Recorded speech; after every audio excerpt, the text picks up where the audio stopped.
falar para vocês quem é ele, o grande doutor Matheus Vianello, advogado, pós-graduado em Direito Empresarial, bacharel em Direito pela Universidade Mackenzie, autor de artigo do Compliance na Administração Pública, autor dos estudos aplicados de Direito Empresarial em colaboração com o Instituto de Ensino de Pesquisa. Vejam vocês o currículo dele. É o cara. Então, vamos a ele a fala. Boa tarde, pessoal. Boa tarde, não. Bom dia, pessoal. Tudo bom? Vou agradecer aqui a oportunidade de estar falando para vocês hoje sobre compliance, um pouco do meu livro, do meu artigo que eu publiquei, Compliance na Administração Pública. Queria agradecer a Ilume, o Matheus, meu ajudante aqui, Miltinho, a Camila, o Valério, o secretário Daniel. E é isso, vou contar um pouco de mim, um pouco sobre a minha história para entender por que eu escolhi escrever sobre compliance, né? Bom, sou advogado, eu sou presidente da Comissão de Licitações aqui da OAB de São Caetano. Eu tenho experiência na área privada, na empresa Raizen, que é uma joint venture da Shell da Cosan, terceira maior empresa do Brasil. Trabalho na prefeitura e tenho experiência com licitações. Pensando assim, a gente liga a TV, a gente vê vários casos de corrupção, a gente abre o jornal, a gente só vê Lava Jato, Mensalão, tudo isso. E saltou aos meus olhos o que eu posso escrever, o que eu posso estudar para evitar com que isso aconteça. O que eu posso fazer para melhorar o meu país. Entendeu? Então foi esse o real motivo e a importância de estar escrevendo sobre compliance e medidas anticorrupção. Entendeu? Então, só para vocês terem uma ideia do prejuízo que a corrupção já causou no país, aqui eu selecionei os 5 piores casos de corrupção. A gente tem o Banco Marca, com 3,7 bilhões. O Banco Marca foi um caso de corrupção que... O Banco Marca foi um caso de corrupção que o pessoal usava o dinheiro para... Como eu posso dizer? Para...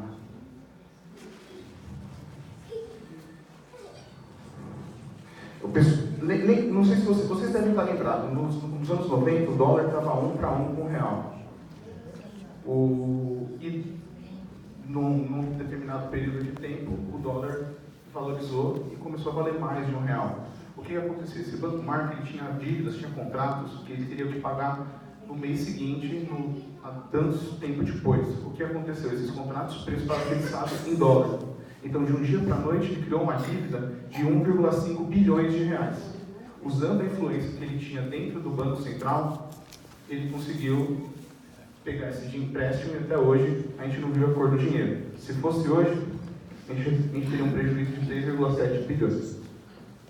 Os vampiros da saúde, com 4 bilhões e 80 milhões, é um escândalo dentro do Ministério da Saúde, lá em Brasília, onde desviavam remédios, desviavam verbas. A Operação Zelotes, não sei se vocês conhecem a Operação Zelotes, é mais recente. É uma operação que investigou a corrupção dentro do CARF. O CARF é a última instância do processo tributário. Então, como se fosse um STF do processo administrativo tributário. E descobriram que os conselheiros estavam desviando milhões, com prejuízo de 19 bilhões no Brasil. O Benestado, que é o Banco do Estado do Paraná, que ajudava a lavar e mandar dinheiro para fora de famosos, empresários e todo tipo de pessoa. Foi no Benestado que foi a primeira aparição do Youssef, que foi o doleiro que a gente conheceu depois no Mensalão e até na Lava Jato. E a Lava Jato a gente não precisa comentar, porque ele está todo dia, de manhã, no almoço e à noite a gente lê sobre. Agora tem uma pergunta para vocês, que a gente tem que se interagir para não ficar chato essa palestra. O que todos esses 5 casos que eu falei agora têm em comum? Quem sabe? Corrupção. Sim, todos são casos de corrupção. Mas o que todos têm em comum? Dinheiro. Também. Dólar também? Oi? Dólar também? Dólar é uma moeda. Não. Dólar é dinheiro. Tudo bem. Então, pode ir. Em todos, direto ou indiretamente, temos a participação de toda a sociedade. Então você pega, nos vampiros da saúde, você tinha a participação de médicos, você tem a participação de advogados, você tem a participação de engenheiros, você tem a participação de políticos, você tem a participação de empresários, a gente tem a participação até de porteiro, a gente tem participação de todos os tipos de profissões da sociedade. O que acontece? O que eu quero dizer com isso? Todas as camadas estão sujeitas à corrupção. A corrupção é um problema não só que a gente vê na TV, de uma pessoa que passa lá. A corrupção é um problema da sociedade. Todo mundo vai encontrar na vida alguma situação que você vai ter que falar sim ou não para a corrupção. E é isso que a gente vai tentar entender. Agora, essa pergunta mais importante. Essa é a pergunta que eu gostaria muito que vocês respondessem, porque é a base de todo o pensamento que a gente vai ter agora para frente. O que é corrupção? Alguém consegue falar para mim? Senão eu vou escolher alguém, hein? Não me escolha. Corrupção é o goleiro que troca o dinheiro. O senhor deu um exemplo de corrupção, mas o que é a corrupção? Se você tivesse que me definir como a gente abre num dicionário, numa enciclopédia, como que a gente... É um suborno. É pessoas que querem levar vantagem. Suborno é um tipo de corrupção. Pessoas que querem levar vantagem em alguma coisa assim. Isso mesmo. Qual é o seu nome? Patrícia. Patrícia falou certinho. Corrupção é qualquer ato que tenha a finalidade de obter vantagem em relação aos outros por meios considerados ilegais ou ilícitos. Ou seja, eu quero levar vantagem sobre alguma coisa fazendo alguma coisa errada. Então, a gente tem todo um processo de corrupção. Hoje no Brasil e em todo o mundo, o que a gente tem? Você é punida pelo ato, mas você não é punida pelo que acontece antes do ato. Vamos dar um exemplo aqui, um exemplo claro, um assassinato. Eu falo, Patrícia, né? Eu quero matar a Patrícia. Eu planejo matar a Patrícia. Eu mato a Patrícia. Eu vou ser punido porque eu matei. Eu não vou ser punido porque eu planejei, que eu pensei, e nem porque eu planejei. Porque se eu parar nisso, não consumo o ato de eu matar a Patrícia. Só que moralmente, só de pensar isso, já estou totalmente errado. Entendeu? E a corrupção, ela segue essa linha de pensamento. Na corrupção, a gente tem a ideia de você ser corrupto, você planeja, você faz a negociação e depois você realmente faz o ato, comete o ato de corrupção. Então, o ato de corrupção é o que a gente vê na TV. Tal pessoa desviou tantos. Esse é o ato. Mas antes disso, ela teve a ideia de fazer e pensou. A gente tem que pensar como que a gente vai prevenir que a pessoa chegue nesse ato de corrupção. Como a gente consegue cortar o mal pela raiz, de evitar com que ela tenha as ideias corruptivas e planeje o ato em si. Aí que a gente entra na matéria do estudo de hoje, que é mais uma, são as medidas anticorrupção. Agora eu vou falar um pouco do histórico das medidas anticorrupção. Desde muito tempo, desde o nosso Código Criminal, a gente prevê algumas condutas que são puníveis, que são as condutas de corrupção. Lavagem de dinheiro é um crime, roubo é outro crime de corrupção. Só que pensando assim, lá em 1977, nos Estados Unidos, o governo americano viu que estava perdendo muito dinheiro com contratos. Por quê? Porque havia corrupção. Então ele redigiu o FCPA, que é a mãe e o pai das medidas anticorrupção do mundo inteiro. É uma lei extensa que coloca normas de compliance, de procedimentos, de tudo para prevenir que a pessoa possa cometer a corrupção. Para vocês verem como a gente está atrasado, a nossa lei anticorrupção é de 2013. Fazem 6 anos que a gente tem a lei de corrupção só aqui no Brasil. Olha como a gente está atrasado em relação aos Estados Unidos. E por que é tão importante a lei americana? Porque quando você pensa numa empresa, e ela vai se desenvolvendo, ela vai começando a querer importar. Quando você tem um contrato com uma empresa dos Estados Unidos, quando você vai colocar a sua empresa na Bolsa de Nova York, e você tem que respeitar o FCPA. Então, o mundo inteiro respeita essa lei americana. Todas as leis anticorrupção do mundo derivam dela, que é a lei mais importante e a lei mais antiga. A lei anticorrupção brasileira ela vem em 2013, trazendo algumas formas da gente tentar evitar e melhor punir o crime anticorrupção. Uma delas é o Departamento de Compliance. E vocês vão entender daqui a pouco o que é essa palavra em inglês que eu falo tanto. A lei anticorrupção, ela traz 5, lei anticorrupção brasileira, ela traz 5 pontos que a gente tem que ter destaque, que mudaram. Antigamente, vamos fazer um exemplo aqui de corrupção? Eu sou dono de uma empresa. E eu, dono dessa empresa, eu preciso de um carro para transporte. Eu preciso de um carro para levar mercadoria de um determinado lugar para outro. E a Val, ela é minha funcionária. Eu falo, Val, dá 50 mil reais, compra um Onix para a nossa firma. Ela tem a ideia da corrupção, por determinados motivos. Ela planeja, ela fala, olha, eu vou aqui na Primark de São Caetano, que eu conheço o dono, vou ver se eu consigo fazer alguma coisa lá. Chegando lá, ela vê que o Onix, que eu pedi para ela comprar, custa 40 mil. Eu dei para ela 50.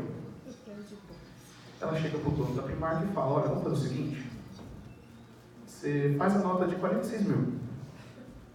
Eu pago 40 mil do carro, eu fico com 3, você fica com 3. Ela volta com a nota, com o carro e com o troco. Ela fez o que eu pedi, ela foi corrupta. Ela teve a ideia, planejou e executou. Isso, dela fazer a corrupção, dela ser corrupta, é punível por lei, ela vai para a cadeia. Só que, como que eu vou fazer com que não chegue nesse estado? Como que eu vou adotar medidas dentro da minha empresa, dentro da minha vida, para o meu funcionário, ele não chegar a esse ponto de corrupção? Nessa linha, a lei de corrupção brasileira ela traz 5 fatores, 5 pontos bem interessantes.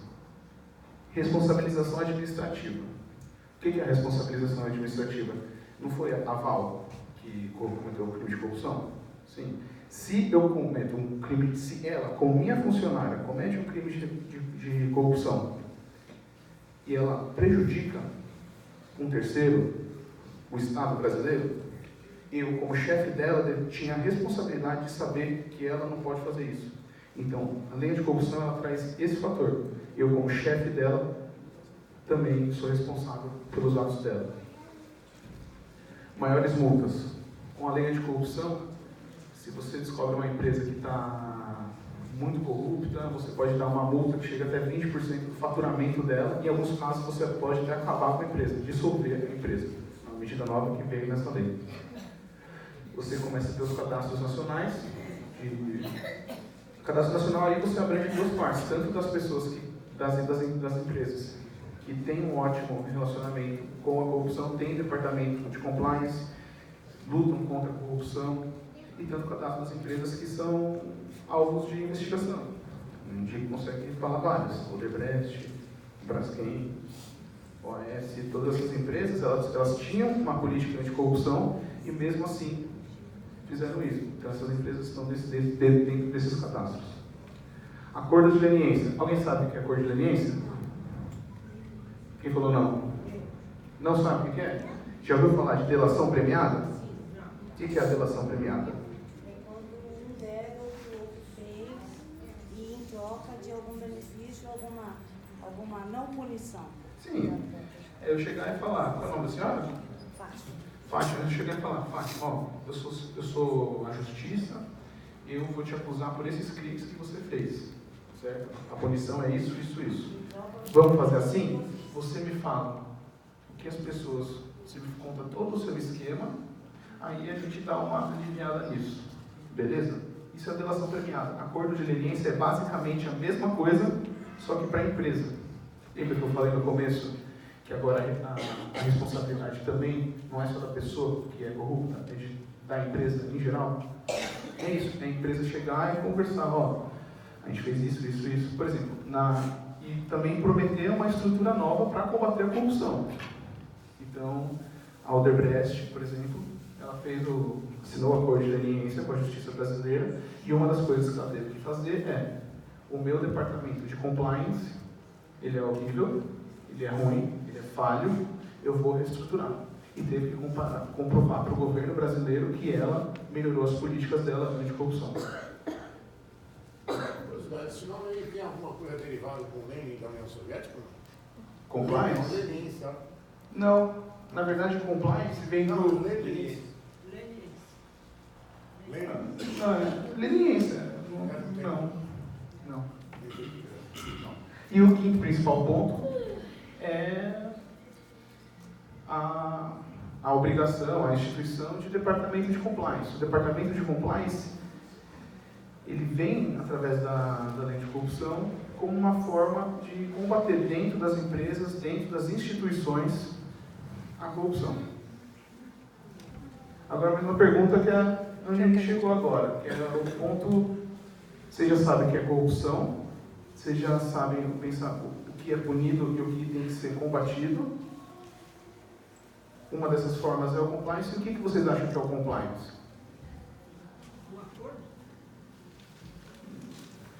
Um acordo pode fazer parte do compliance. São regras de punição? Também pode fazer parte do compliance. Oi? Método anticorrupção também faz parte do compliance. Vocês estão começando a entender essa parte. Compliance é o conjunto de regras, padrões, procedimentos éticos e legais que orientará o comportamento da instituição, bem como as atitudes dos seus funcionários. Ou seja, é você ter um código de conduta, é você ter punição se você pega algum funcionário fazendo alguma coisa errada, é você saber ter um canal para um funcionário falar: olha, esse funcionário está recebendo isso. E vem de todas as partes. Por isso que a gente comenta que a corrupção é uma coisa da sociedade. Porque não é o chefe desviar não sei quantos milhões. É você receber todo final de ano 3, 4, 5 panetones. Entendeu? É você dar uma atenção melhor para um cliente, porque é um cliente que te paga almoço. É isso. A questão está nos mínimos detalhes que a gente tem que entender que eles não são corrupção, não são atos puníveis, mas são atos preparatórios. Eles estão aí na ideia, eles estão aí no planejamento. É tudo isso. E é um instrumento capaz de controlar o risco de imagem e risco legal.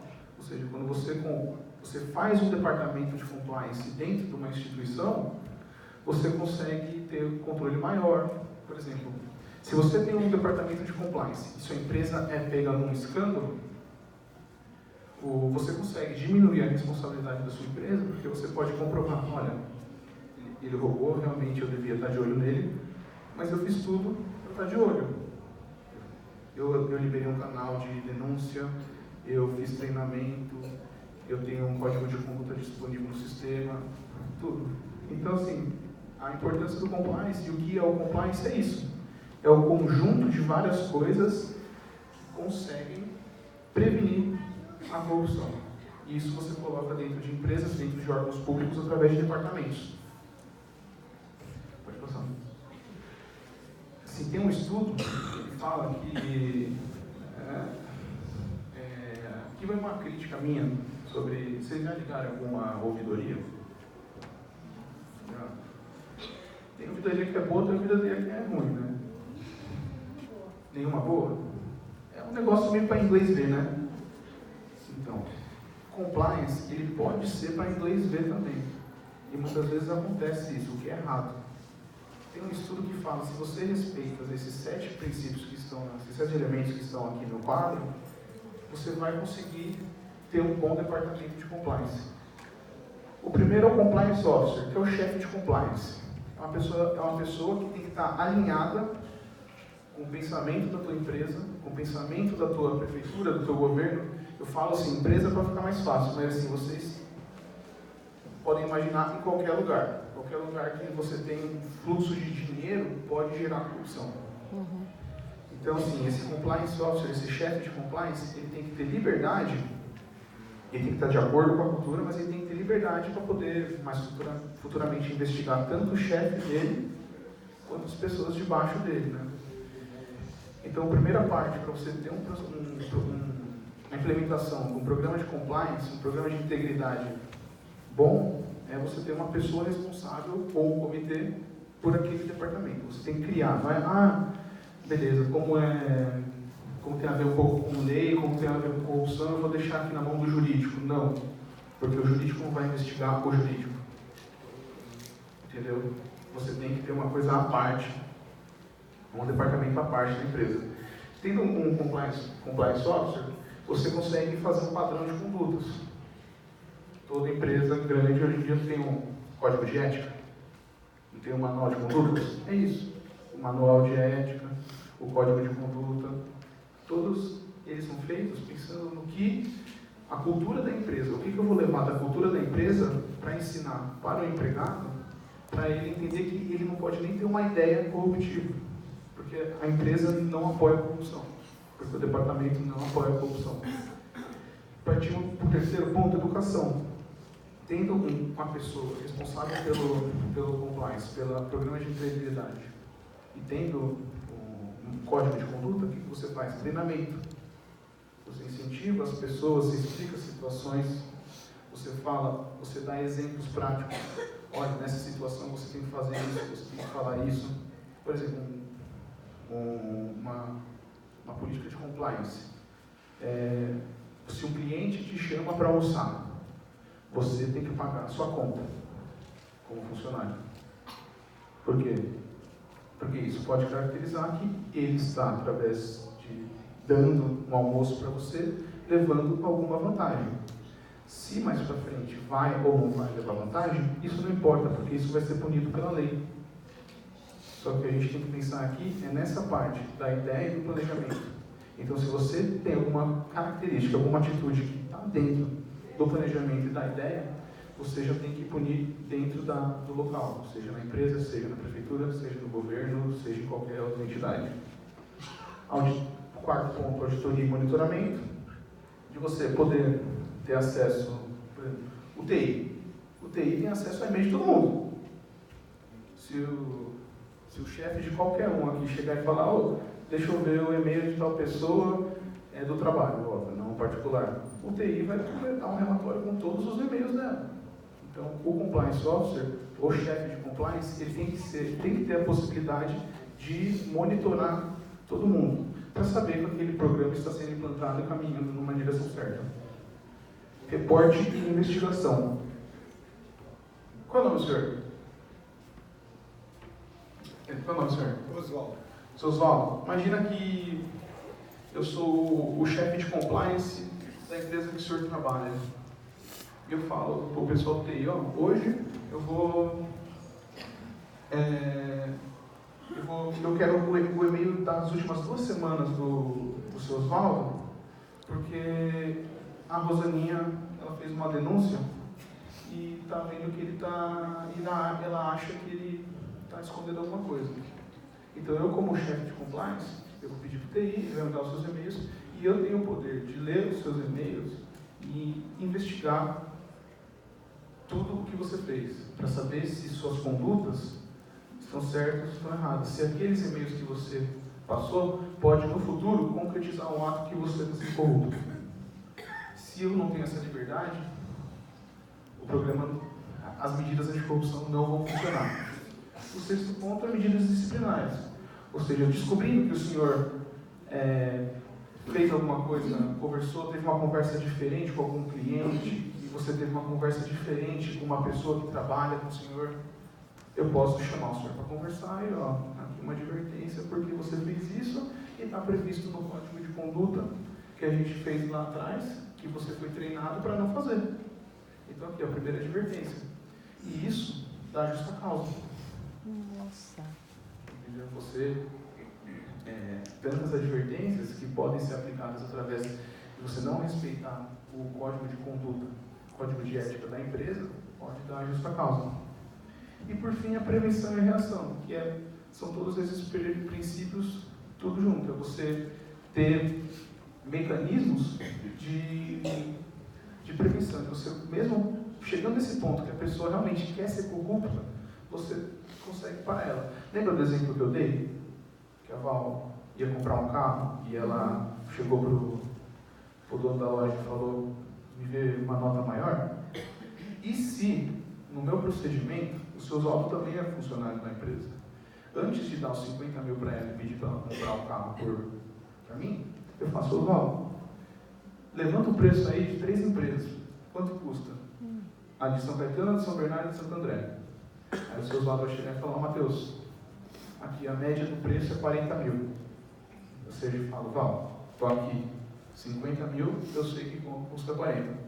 Mesmo ela querendo, mesmo ela passando por cima de todo o código de conduta, dos treinamentos, ela não vai conseguir fazer.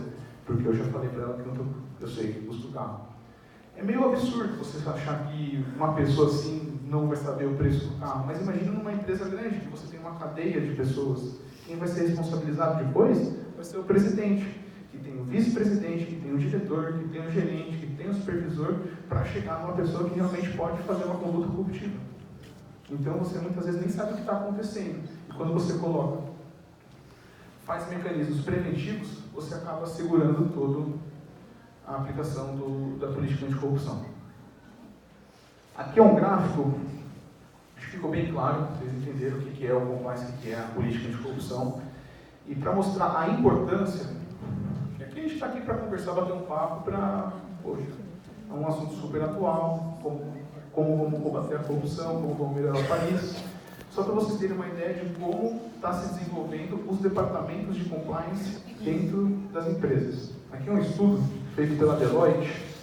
Deloitte é uma empresa de auditoria muito grande, Big Four, que ela mostra o azulzinho, eles são os departamentos de compliance entre 2012 e 2014. O verdinho é de 2018 a 2020, já pensei numa meta implantada. O que eles fizeram? Sabe aqueles 7 elementos que eu acabei de falar? Eles quebraram ele em 30 itens. E foram em 211 empresas e falaram: desses itens, desses 30 itens, quais vocês fazem? Só as empresas que falaram que cumprem os 30 itens foram declaradas que realmente tinham um departamento de compliance efetivo. Então, o mesmo método foi em 2012 até agora. O interessante é que mais de 60% das empresas entrevistadas já têm um departamento de compliance, já estão pensando em prevenção da corrupção. Aqui a gente falou bastante de empresa, legal. Para vocês entenderem, no governo brasileiro a gente também está aplicando o compliance. Não é uma coisa só de empresa, é uma coisa de governo também. A única coisa que no governo o pessoal costuma chamar de programa de integridade, não de departamento de compliance. A responsável do governo federal é a Controladoria Geral da União, a CGU, e através da portaria 1089 de 2018, ela começou a implantar o programa de integridade no governo federal. Ainda não chegou aqui. Só para vocês terem uma ideia quão recente é isso. Não chegou. A primeira fase foi estipular os departamentos. Tem alguns órgãos do governo federal, 195, que são obrigatórios. Eles, depois de 15 dias que a portaria foi publicada, eles tiveram 15 dias para nominar. O seu Oswaldo é o chefe de compliance do Senado. Qual é o nome da senhora? Oi? A dona Maria de Lourdes é a chefe de compliance da Câmara.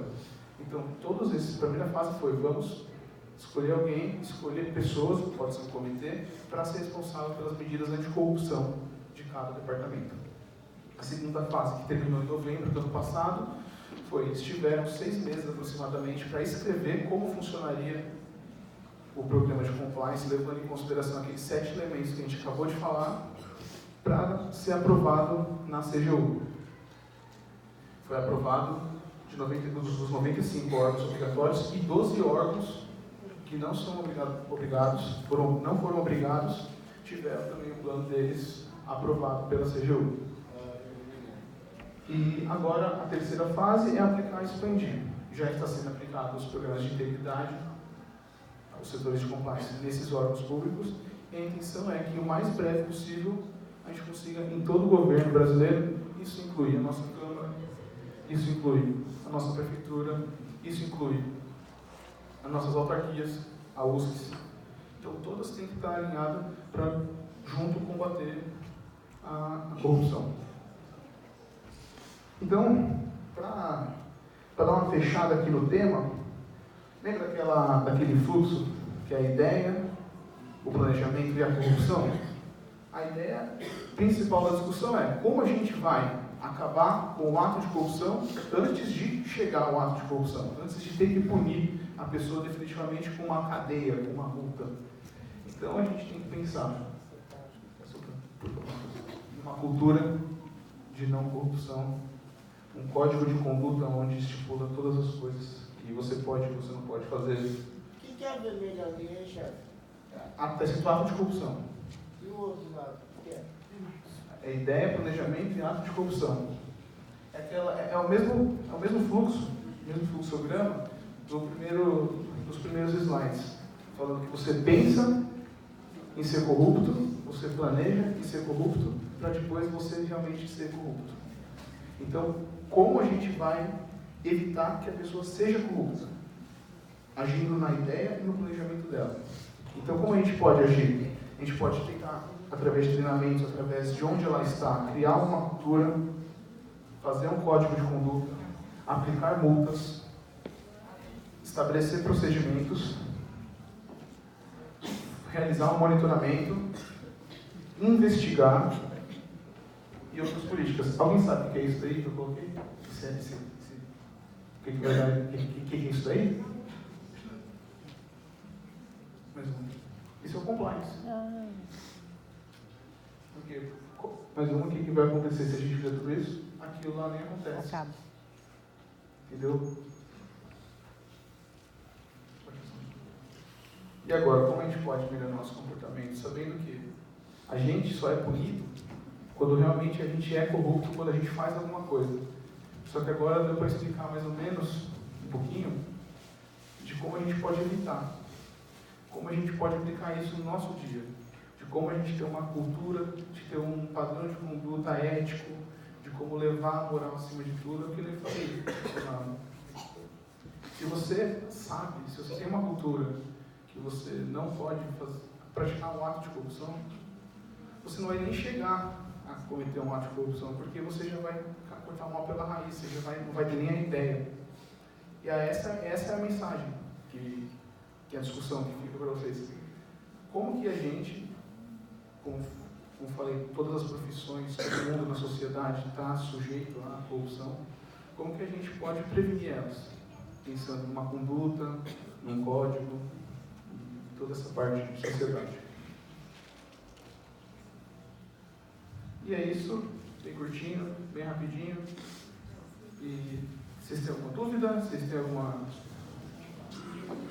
Oi, qual é o nome da senhora?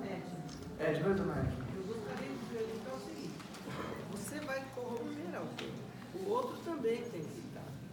Sim, Com você a mesma tem... ideia. Sim, você tem a pessoa que corrompe e a pessoa que é corrompida. As duas estão erradas. Então, como assim? No teu núcleo tem o seu compliance que está tratando das pessoas para não cometer a corrupção. Se eu chego para você... Mas se o outro já está estragado, lá... Se ele está estragado, uma hora ele vai ser preso. Uma hora ele vai ser preso. Mas a questão é a seguinte, imagina que eu chego para você, dona Edna. Falou, dona Edna, vamos desviar dinheiro aí da merenda. A senhora não é estragada, eu sou estragado. Só que se a senhora deixar eu fazer isso, a senhora também vai ser estragada. Mas o que a senhora faz? A senhora vai ter um canal e vai reportar. Vai falar, olha, o Matheus, ele está desviando. É esse o comportamento. O comportamento. E a base? E a base? É isso que a gente está criando agora, dona Edna. Então, Você não essa viu? base não pode começar só lá na empresa. Tem que começar em casa, logo, da educação. Mas é isso. Ó, volta Tá lá. lá. É isso. É isso que eu quero falar. Melhorar o nosso Eu quero falar comportamento. que a gente pensa a gente só pensa nos casos que a gente vê na TV. A gente só pensa no caso que é fácil de explicar numa empresa, no governo federal, numa empreiteira. A gente tem que começar a aplicar as medidas anticorrupção, melhorar a cultura do brasileiro em casa. Em casa. É isso Então a mesmo. mãe fala pro filho, por exemplo, olha, vou te dar isso, mas você não fala pro seu pai que foi tanto só. Já começa a começar dali. Tá errado. É isso. Como que a gente, pensando num código de conduta, numa cultura, em treinamento, porque o que é o treinamento? É você explicar situações e falar que, olha, nessa situação, se você tomar uma atitude X, você está errado. Se você tiver uma atitude Y, você está certo. É dentro de casa. A política anticorrupção, ela começa trocando a chave dentro de casa, do brasileiro. Então o governo tem que pensar na conduta dele e passar isso para dentro, mandar Todo ele mundo, fazer errado. o governo, ele tem que ser o exemplo para todo mundo. Ponto. O governo começou tarde, em 2013, quando que teve a lei anticorrupção, concordo com a senhora, foi muito tarde. A gente tem essas práticas adotadas lá fora há muito mais tempo, só que começou. E agora? Vamos fazer a nossa parte também? Vamos fazer a nossa parte, mas se não tiver, sabe, esse começar, sabe, desde a educação, do berço, não vai mudar Tem que nada. ser desde o berço. Tem que ser desde o berço que você tem que estar instruindo que ser corrupto é bom. Então bota uma compliance também na escola. Oi? Muito interessante, mas é assim, infelizmente isso daí não vigora, porque essa lei, ela existe porque existiu, porque é nítido e escrachado o que se é feito diante lá em cima, e nós somos simplesmente lá embaixo. Então assim, não rola. Se me desculpa, mas não rola. Eu até concordo, em parte. Qual é o seu Existe nome? caráter, existe dignidade, existe respeito. E isso são princípios que diante lá de cima os colarinhos brancos não respeitam, porque para eles a ralé, o povo, é o último ao qual eles pensam. Qual é o nome? É eleito. Eleito. Eu concordo. É muito legal, muito interessante, se realmente houvesse princípios. Não, os princípios eles existem. Eu concordo que tem muita gente que deveria aplicar que não aplica. Existe aqui, uma classe menor, onde ela é desvalorizada, onde tudo reflete. Tudo reflete, mas assim, por exemplo, vou dar um exemplo da Graça. Se você É uma não tá mulher aqui. que trabalha em concursos de artesanato. Ela tem o dinheiro que ela compra os materiais. Ela vai comprar no Brás os materiais para o artesanato. Toda vez que ela chega no caixa, é a mesma pergunta. Olha, com nota ou sem nota? Quanto você quer que eu coloque na nota? E isso na essência, é diferente do que eles fazem lá em cima? O valor, não estou falando o valor, mas eu estou falando que a gente tem a oportunidade aqui de entender o que acontece para chegar na corrupção. A senhora fazendo a sua parte, não sendo corrupta, é o que a senhora pode controlar, não é? Você pode não controlar a sua filha, você não sabe nem o que, sei lá, se o pai dela dá 10 reais para ela comprar uma bala, ela coloca 3 no bolso, volta com uma na mão e devolve o troco. Você entendeu que assim, enquanto, é bem isso que a senhora falou, está certo. Mas esse não é o pensamento que a gente tem que ter agora. A gente tem que querer punir as pessoas. Só que o pensamento que a gente tenta passar é o seguinte: nas nossas casas, nas pessoas que estão ao nosso redor, como a gente como pessoas pode ajudar eles a entender melhor esse assunto de corrupção e como vou prevenir. Entendeu? Porque a criança cada um faz a sua parte. Cada um faz a sua parte. Se cada um não for fazer, Sim. vai melhorar. Estou ouvindo a senhora.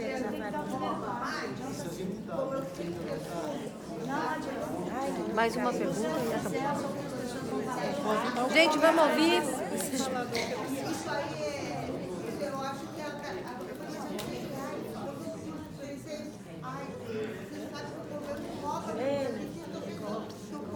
Tá, eu vou interferir nesse momento.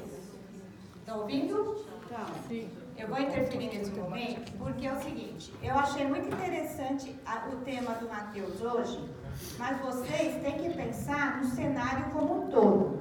Quantas palestras a gente teve aqui? Quantas palestras nós tivemos aqui já? Uma grande maioria, e eu acho que essa palestra do Matheus veio num bom momento. Eu trouxe pelo menos 6 pessoas para falar de comportamento, da gente ser feliz, de como a gente tem que se ver no universo. Essa palestra do Matheus coloca em xeque tudo que a gente ouviu até agora. Tudo. Então, tudo isso que vocês estão falando, o outro não cumpre, o governo não faz, tem a lei, mas não funciona. Vocês têm que se colocar dentro do contexto das outras palestras que nós colocamos aqui. Nós temos que fazer sim a nossa parte. A gente vai falar do outro que não fez. A gente tem que denunciar, ninguém denuncia, todo mundo fura fila. Mas isso a gente já colocou em 6 palestras atuais, 6 palestras antes. Então, o Matheus hoje, muito gentilmente, era da prefeitura, uma pessoa muito inteligente, uma pessoa que se propõe a fazer, espalhar esse conhecimento que ele tem. Ele veio trazer a ferramenta para a gente. Nós não fomos preparados até agora, nós não ouvimos palestras até agora. Quem não dormiu, quem não conversou com o vizinho, quem não ficou no celular, hoje tem a oportunidade de juntar as coisas. Ok? Então, assim, só terminar minha fala. Ok, a gente está sendo preparado para o mundo melhor, vocês estão sendo privilegiados, vocês estão tendo essas palestras semanais para juntar os pedacinhos. Ou a gente faz essas palestras porque tem que fazer? A gente quer preparar vocês. A gente vem de uma geração que sofreu demais. A nossa próxima geração talvez não usufrua tudo isso que o Matheus está falando. Talvez a outra geração usufrua. Mas a gente tem o conhecimento. Isso ninguém tira da gente. Até agora. E a gente pode pôr esse conhecimento em prática. O Matheus veio trazer para a gente as ferramentas. Ok? Era isso que eu queria colocar. Obrigada. Pessoal, é mais ou menos isso. O objetivo da palestra é a gente levar um tema que ninguém gosta, é um tema que deixa todo mundo bravo, é um tema que deixa a gente envergonhado no país. Só que o que a gente tentou aqui? Passar para vocês como é que a gente pode melhorar isso. Porque sabendo como melhor, a gente consegue discutir. Quantos aqui já tinham ouvido de compliance antes de hoje? Querendo ou não, é um assunto novo. É um assunto novo que você pode conversar numa roda. É um assunto novo que você pode entender melhor uma notícia quando ela fala sobre isso na TV. A questão não é falar quem está certo e quem está errado. A questão é saber a pessoa que está errada, o que ela passou para cometer essa atitude que é errada. O que ela fez, o que ela teve a ideia, o que ela planejou, o que ela fez. Não só ficar apontando o dedo para o outro. Porque, como eu dei o exemplo ali de uma criança. Uma criança, você vai lá comprar pão, ela volta com pão e uma bala, mas o pai não pediu para comprar bala. Às vezes aquele dinheiro da bala vai fazer falta. Talvez essa seja a criança que depois, tendo um cargo de gestão numa empresa ou tendo um cargo político, ela não vai ser bala, vai ser milhões. Entendeu? Devido às proporções, a gente tem que pensar como a gente vai fazer a nossa parte. Não só apontar o dedo falando que o outro está fazendo errado. Entendeu? É isso.